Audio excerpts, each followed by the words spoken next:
Abonnez-vous et cliquez aussi sur la petite cloche de notification pour ne rien rater de nos prochaines vidéos. N'oubliez pas de partager aussi la vidéo et de la liker. Afrique N24. J'envoie mes salutations au peuple togolais, à la jeunesse togolaise et surtout les enseignants au Togo. Comme vous pouvez le voir sur le titre de mon direct, c'est pour apporter mon soutien. J'apporte mon soutien aux 137 enseignants du secondaire limogés pour avoir observé des grèves. Parce que j'ai lu un article tout à l'heure où j'ai vu que des enseignants ont été limogés parce que ces enseignants ont usé de leur droit de grève au Togo. Vous savez, je ne dis pas que faire grève, ça existe seulement au Togo. Même en France, les enseignants font grève. Et le gouvernement n'a pas le choix. La police utilise la répression. Il y a une répression fasciste des fois qui s'abat sur les enseignants, qui manifestent, qui revendiquent, qui posent des revendications sociales, que ce soit peut-être pour leur salaire ou leurs conditions de travail au sein de l'éducation. Mais ce n'est pas pour autant que le ministère de l'Éducation ou les autorités françaises limogent ces enseignants. Donc moi, j'assume complètement, j'assume ce direct que je suis en train de faire et le soutien que j'apporte vraiment à ces enseignants. Et j'appelle les autorités togolaises à la compréhension et au dialogue pour trouver un accord avec les enseignants togolais. Parce que dans un pays, je dis bien, parce que dans un pays qui se dit démocratique, la force ni la répression ne règlent pas les problèmes sociopolitiques qui minent le pays. Au contraire, on le sait, nous l'avons déjà vu dans les autres pays, que ça ne fait que amplifier la colère et le mécontentement dans les pays. Donc c'est pour ça que je dis que j'apporte mon soutien. Et aussi, je demande aux autorités de trouver, d'utiliser le dialogue, l'apaisement avec ces enseignants. Si je fais ce direct, ce n'est pas seulement parce que j'apporte mon soutien aux enseignants togolais qui sont limogés par le ministre et les autorités togolaises. Non, c'est parce que j'ai une profonde admiration pour les enseignants dans les pays africains, notamment au Togo. Parce que j'ai été à l'école, notamment au Togo, et les régions où en ce moment les élèves sont en train de manifester, où il y a une colère, je connais très bien ces coins. Moi j'ai été à l'école, que ce soit à Kara, à Sokodé, à Niamtougou, Elavagnon, tous ces coins-là je connais. Je connais et je peux vous dire que ce n'est pas facile pour les enseignants d'enseigner, de travailler dans des conditions que moi je trouve vraiment déplorables. Voilà, parce que j'ai été élève dans ces villes que je viens de citer, donc je connais la situation, je sais comment ça se passe. Donc, ces enseignants, malgré, vous voyez, il y a vraiment des conditions qui sont déplorables. Malgré ces conditions déplorables, les autorités, tout le monde le sait, nous le savons, que malgré ces conditions calamiteuses que moi je connais personnellement et qui continuent d'ailleurs d'exister aujourd'hui, les enseignants au Togo continuent d'essayer de transmettre le savoir, d'éduquer, d'enseigner aux élèves. Même si je vais aussi le condamner, je sais que certains enseignants utilisent la violence corporelle, etc. sur les élèves, parce que voilà, ce sont des choses qui existent malheureusement dans les pays africains et notamment au Togo, que moi je condamne, parce que j'estime qu'en réalité, quand on envoie ses enfants à l'école, on n'a pas besoin d'utiliser la violence corporelle pour enseigner à ses enfants, parce qu'on ne fait que banaliser la violence, et c'est ça qui fait que finalement en Afrique, on n'arrive plus à distinguer la violence. On est habitué au fait à la violence dès l'école, dès qu'on rentre à l'école, on est habitué à cette violence et aujourd'hui, il y a cette violence qui est banalisée un peu partout dans les pays africains. Donc ça, je le condamne et les enseignants qui utilisent la violence corporelle, il faut les condamner aussi. Néanmoins, il y a quand même des enseignants au Togo qui font bien leur métier, qui aiment leur métier, malgré que les conditions ne sont pas là, qu'il manque cruellement de matériel pour enseigner dans ces écoles.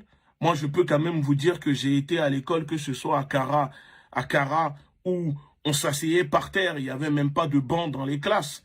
J'ai été à l'école à Elavaillon, où on n'avait pas de banc, où j'ai des camarades qui arrivaient à l'école, qui n'avaient pas de quoi manger. J'ai été à l'école à Niamtougou, où c'était vraiment, on dirait qu'on était, je ne sais quoi, on posait des cailloux par terre pour apprendre. Vous voyez ou pas? Malgré ça, on était quand même joyeux, content d'aller à l'école. Malgré ces conditions, je sais aujourd'hui que d'ailleurs à Kara, Niamtougou et Lavagnon, ces coins, ça n'a pas changé. On retrouve encore des écoles où il n'y a même pas de banc pour que les élèves puissent s'asseoir et apprendre. Alors comment voulez-vous que des enfants, quand les parents envoient leurs gamins à l'école, que les gamins puissent apprendre sereinement quand ils n'ont même pas de quoi s'asseoir? Et pourtant, dans nos pays, on a des forêts, on a le bois que les Occidentaux utilisent pour fabriquer les bancs pour leurs enfants dans les écoles proviennent de chez nous, mais c'est nous, nos enfants, qui n'ont pas de quoi s'asseoir pour apprendre. Et c'est ça qui est vraiment déplorable. Donc, moi, je dis que ces enseignants qui font grève, sûrement pour revendiquer leur niveau de vie sociale ou les conditions de travail, le gouvernement au Togo, les autorités, moi, je les invite vraiment à écouter la colère. C'est une colère légitime. Tant qu'il n'y a pas de violence derrière, pour moi, c'est une colère légitime. Et même si il y a de la violence derrière, des fois, c'est aussi légitime. Parce que quand on est en colère, malheureusement, vous savez, des fois, on n'a pas le choix que pour se faire entendre, des fois, c'est par la violence qu'on arrive à se faire entendre. Même si, normalement, on n'a pas besoin d'en arriver là pour qu'on puisse s'écouter, ce sont des choses qui arrivent. Donc, moi, je dis vraiment aux autorités togolaises que il faut écouter les enseignants, il faut trouver une solution et non utiliser la répression ou limoger ces enseignants. 137 enseignants limogés. Vous imaginez bien que ces enseignants ont des familles, des enfants qui vivent sûrement dans des conditions, dans une précarité. Nous les connaissons, nous savons que les enseignants en Afrique, ce ne sont pas les mieux payés au monde. Déjà en France, les enseignants ne sont pas les mieux payés, mais en Afrique, dans nos pays, c'est encore pire. Je crois qu'un enseignant au Togo peut gagner entre 100 000 francs CFA à peu près par là, en tout cas moins de 100 000 francs, ce qui fait même pas l'équivalent je crois, de même pas 100 € par mois. Et pourtant, ils sont là pour enseigner, ils sont là pour essayer de former les futures élites, les futurs scientifiques, médecins, astronomes du pays. Donc si on ne leur donne pas les conditions pour enseigner, comment voulez-vous qu'ils enseignent? Comment voulez-vous que des enfants, comment voulez-vous qu'au sein d'une nation, on puisse former des futurs docteurs, des futurs scientifiques, des futurs, comment dire, écrivains, etc., qui feront avancer le pays? Parce que c'est ça une nation. Une nation, la force d'une nation, c'est l'éducation.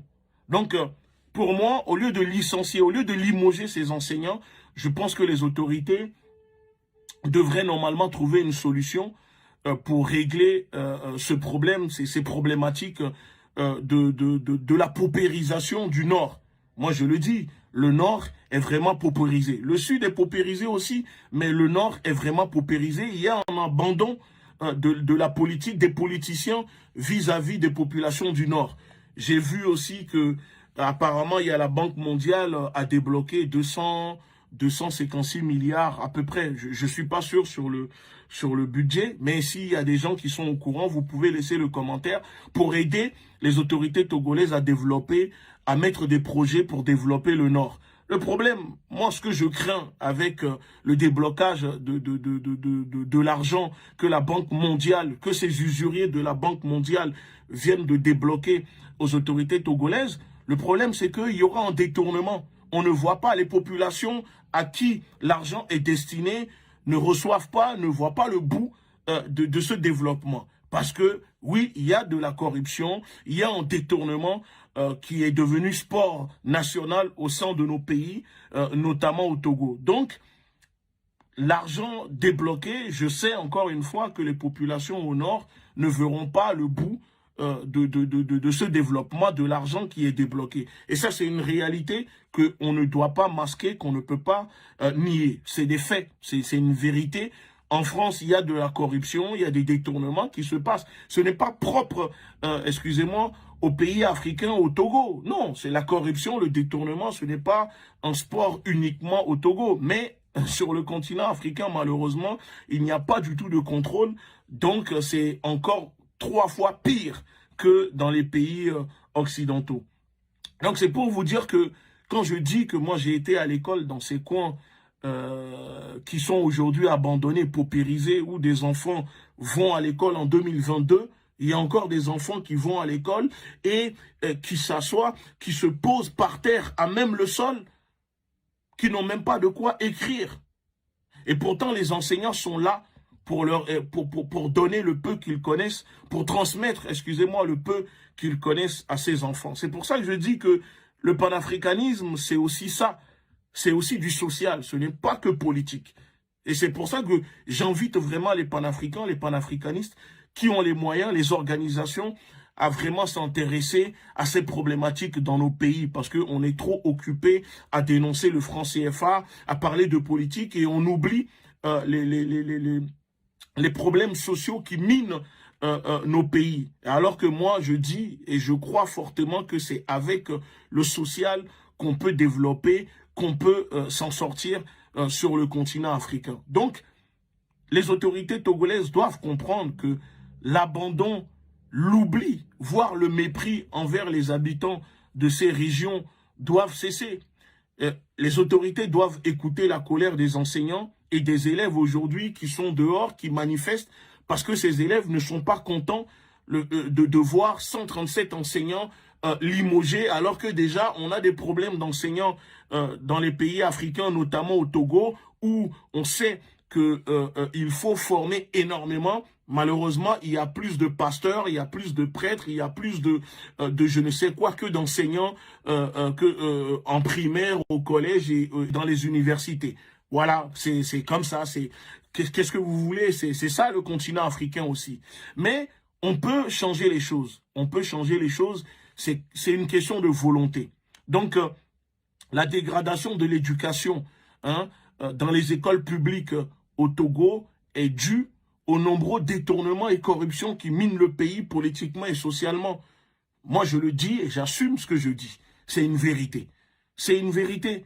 Parce que aujourd'hui, on préfère limoger des enseignants qui veulent travailler, qui sont là pour enseigner, alors qu'au sein du pays, au Togo, il y a des politiques qui détournent, qui sont des champions du détournement, qui volent les deniers publics, qui font tout et n'importe quoi et on ne les limoge pas. Moi, je pense que ça serait bien que les autorités togolaises limogent ces politiciens, ces personnes qui sont dans le gouvernement, qui ne font pas bien leur travail, qui détournent l'argent et qui ne travaillent pas, qui plombent, qui sabotent la politique du gouvernement, du chef de l'État vis-à-vis des populations. Je pense que le président doit déclencher des enquêtes, des sanctions, punir et envoyer en prison ceux qui détournent l'argent du pays au lieu de limoger des enseignants qui veulent enseigner, qui enseignent vos enfants, même si je sais que oui, une partie de ces hommes politiques, de la bourgeoisie togolaise, l'oligarchie togolaise n'envoie pas leurs gamins dans ces écoles publiques parce qu'ils ont les moyens de payer les écoles privées. Mais tout le monde au Togo n'a pas les moyens forcément de payer une école privée pour que son enfant puisse étudier. Alors, il faut respecter aussi cela. Parce que pour moi, déjà que l'éducation n'est pas gratuite au Togo et que les familles sont obligées de payer chaque année l'éducation pour que leurs enfants puissent aller apprendre. Alors que normalement, l'éducation, le savoir, pour moi, ça doit être gratuit. On ne doit pas faire payer cela aux enfants. Bon, bref, ça c'est un autre sujet.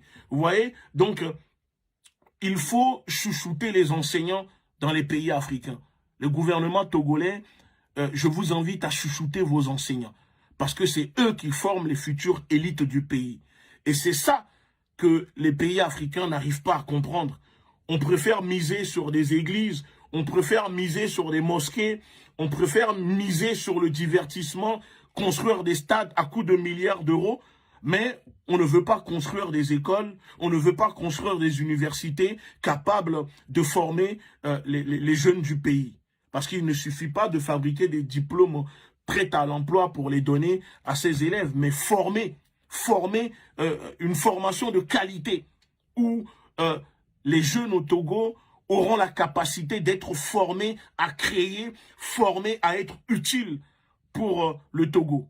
Et pourquoi pas peut-être le gouvernement togolais, je vous propose même une idée de financer les bourses d'études de certains étudiants qui ont la capacité, qui sont très, comment dire, doués, s'ils doivent aller se former peut-être à l'étranger parce qu'ils n'ont pas l'espace au Togo, où ces filières n'existent pas au Togo, financez-les et en échange, mettez-les à disposition pour le Togo, pour qu'ils puissent revenir au Togo et développer le pays. Voilà, moi, c'est ce que j'appelle le patriotisme, voilà, éducatif. On finance des jeunes étudiants, en échange, ces étudiants s'engagent auprès des autorités à revenir au Togo pour développer le pays au lieu de rester à l'étranger où ils sont finalement utiles aux pays occidentaux, en Europe, etc., alors que ce sont des enfants du pays. Parce que, vous savez, nous sommes en 2022. Il y a des choses qu'on ne peut plus masquer, malheureusement, aux populations. Il y a des choses qu'on ne peut pas cacher aujourd'hui au Togo. Donc, la malhonnêteté de certains, comment dire, attendez, désolé, la malhonnêteté de certains, comment dire, enseignants, ça existe. Il y a aussi, la même chose existe aussi avec les autorités du pays. On ne peut pas le nier, ça existe aussi. Mais ce n'est pas une raison que si des enseignants font grève, si des enseignants utilisent leur droit de grève, qu'on doit systématiquement, automatiquement les limoger. Parce que en faisant cela, vous mettez en danger des familles, des enfants, parce que ces personnes ont des familles. Il faut nourrir ces familles-là. Et je préfère des enseignants qui travaillent, même s'ils ne gagnent pas beaucoup, même s'ils gagnent des miettes, que des personnes qui vont voler ou qui vont braquer des citoyens au Togo. Donc, il ne faut pas l'oublier que quand vous faites cela, vous mettez en danger des familles. Et je répète, je sais que vos enfants vont à l'école en Europe payer 200 000 euros l'année, mais respectez aussi et ayez pitié de ces enfants, de ces pauvres familles au Togo qui sont obligés de payer pour envoyer leurs gamins dans ces écoles voilà, mal équipées où les élèves sont obligés de s'asseoir à même le sol pour enseigner. Moi, malgré que j'ai été à l'école dans ces villes, dans ces régions que je dis, ce sont des régions paupérisées où on était élève, on apprenait dans des conditions vraiment, je ne peux même pas vous décrire cela dans ce direct. J'étais heureux. Et pour moi, c'était les meilleurs moments de ma vie. Vous voyez, malgré que, voilà, je suis venu, j'ai été aussi à l'école en Europe, etc. Mais pour moi, les meilleurs moments de ma vie, je les ai passés avec mes camarades quand j'étais en Afrique. On allait à l'école, on n'avait rien, mais on était motivés et on voulait apprendre. Vous voyez? Donc, si les choses n'évoluent pas, alors les élèves ne peuvent pas apprendre dans des meilleures conditions et les enseignants ne peuvent pas aussi enseigner dans des meilleures conditions. Donc, il faut que le gouvernement, les autorités au Togo puissent, comment dire, écouter cela, écouter ces enseignants et trouver une solution. Parce que il y a la prévarication, les détournements de fonds sans que les autorités ne sévissent. C'est ça qui pousse aujourd'hui au Togo. Ça devient le sport numéro 1. La médiocrité est devenue l'excellence au Togo et dans la plupart des pays africains parce que certains au sein des gouvernements ne veulent pas travailler et sont là uniquement pour se remplir les poches, enrichir leur famille, détourner de l'argent, les envoyer dans les banques en Europe, permettre à leur famille de vivre dans le luxe. alors que la grande majorité des populations sur le continent sont dans une pauvreté extrême, hein, paupérisée, et ça pousse les jeunes maintenant à l'immigration, et beaucoup meurent dans l'océan, meurent dans le désert. C'est ça qu'il faut changer, c'est ça qu'il faut aboutir. Moi, je dis encore une fois que je connais ces villes où, en ce moment, ces jeunes manifestent. J'ai été à l'école là-bas, et jusqu'à aujourd'hui, avec notre organisation, on essaye d'aider encore des jeunes, des élèves dans ces villes. Par exemple, cette année, on a donné une cinquantaine de bourses d'études à des élèves au Togo, et notamment dans d'autres pays africains comme nous le faisons, etc. Mais cette année, c'est 50 élèves à qui on a donné des bourses pour qu'ils puissent étudier. Moi, ça me fait plaisir. Je ne peux pas faire plus. Si je pouvais faire plus avec notre organisation, ça sera vraiment avec plaisir. Mais pour le moment, les moyens que nous disposons, bah, c'est ce que ne nous donne pas, comment dire, des solutions plus que nous faisons déjà. Et espérons peut-être que l'année prochaine, on passera de 50 à 100 bourses études pour les élèves au Togo pour qu'ils puissent étudier au Togo. Ce n'est pas pour que ces élèves-là quittent le Togo, non. On donne des bourses d'études au Togo à des élèves au Togo, et ça fait 3 ans aussi que on a réussi à ouvrir une école, d'accord, du primaire, de maternelle jusqu'au primaire, que voilà, en partenariat avec des personnes dans le pays. Donc notre organisation essaye, nous essayons, excusez-moi, de faire comme on peut. Ce n'est pas facile, mais on essaye. C'est pour ça que je dis que moi, j'envoie vraiment mes soutiens à ces enseignants qui sont limogés, et j'espère que les autorités du pays trouveront une solution pour apaiser les cœurs, pour apaiser les populations et ne pas alimenter encore plus la colère, la gronde au sein du pays, pour que voilà, ça se transforme en je ne sais quoi, parce que vous savez, ce n'est pas le moment. Écoutez les enseignants, écoutez la colère des enseignants qui sont plus légitimes que certains ministres, certains politiques dans le pays qui vivent dans le luxe, qui sont déconnectés complètement de la réalité et qui n'apportent rien pour le pays. Miser sur les enseignants, c'est sûr que les élèves auront une éducation de qualité. Il faut vraiment équiper les écoles, fabriquer des bancs, ça ne coûte rien. Vous pouvez le faire, c'est une question de volonté. Je sais aussi que l'État français, malheureusement, nos pays vivent dans le néocolonialisme. Je discute avec beaucoup de chefs de cabinet des gouvernements africains, et je sais la réalité qui existe, et je sais que beaucoup dans les pays africains, on les met liés parce que le système, le néocolonialisme empêche nos États de développer leur pays parce que ça n'arrange pas l'impérialisme. Mais quand on veut, on peut. Et si demain, vous avez la volonté, la population, les jeunes seront là pour vous soutenir. Vous voyez ce qui se passe au Mali. Le peuple soutient Goïta. Ce n'est pas seulement les Maliens, mais la jeunesse africaine est derrière Goïta. C'est ça que nous réclamons aujourd'hui. Et s'il y a des dirigeants africains, malgré que jusqu'à présent, peut-être vous avez mal agi, vous avez mal fait les choses, si demain vous décidez de changer la politique dans vos pays, pour mener une politique patriote indépendante vis-à-vis de vos populations, moi je serai le premier à soutenir, et je pense qu'il y a plein de jeunes qui seront ravis aussi de vous soutenir. C'est tout ce que je voulais dire aujourd'hui, et mon soutien vraiment aux enseignants togolais, à tous ces enseignants qui se donnent, qui ont la volonté de transmettre le savoir à ses élèves, et aussi à ces élèves qui sont motivés malgré la situation, malgré la précarité, qui sont motivés, déterminés pour aller à l'école, pour apprendre.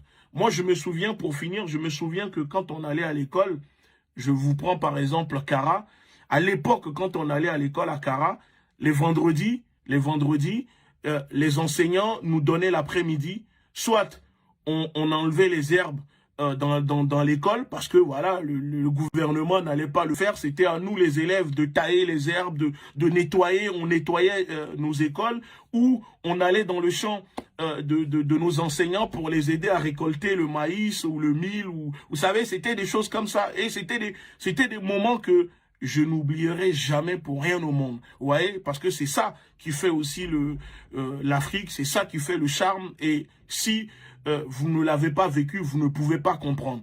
Voilà, que ce soit même à Elavagnon, Dapaon, Niamtougou, je connais. Moi, j'ai été à l'école dans ces coins, dans ces villes, je répète. Donc, si je prends la parole, c'est parce que je sais comment ça se passe. En tout cas, mes salutations à tout le monde. Et vous savez, je suis quelqu'un, quand les gens font les choses bien, je les félicite. Quand ce n'est pas bien, je le dénonce.